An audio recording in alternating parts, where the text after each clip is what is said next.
Alors après avoir calé mes niveaux tout à l'heure, et surtout les niveaux de mon image pour en faire une image créative avec des dominantes que j'avais placées grâce à la balance des couleurs, eh bien on va voir que obligatoirement, en utilisant les points de sortie, on va pouvoir aussi créer des dominantes sur notre image.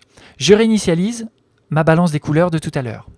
Je remets bien ici à 0 mon point noir et mon point blanc en sortie et je recale mon niveau RVB bien en limite ici pour ne pas avoir de valeur bloquée. Et bien maintenant que j'ai calé mon contraste sur mon image, rien ne m'empêche d'aller maintenant dans les couches, et dans ces couches, eh bien, je vais pouvoir travailler avec les points ici de sortie eh bien, pour créer des dominantes. Effectivement, j'empêche mon fichier d'atteindre les bleus purs, donc eh bien, obligatoirement, je jaunis les blancs. Je peux faire la même chose mais avec la couleur complémentaire et donner une dominante au contraire un petit peu magenta.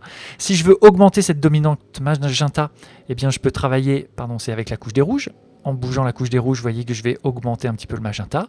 Et je peux donc faire un travail sur d'une manière ou d'une autre, de faire une approche créative de mon image en travaillant sur ces points-là.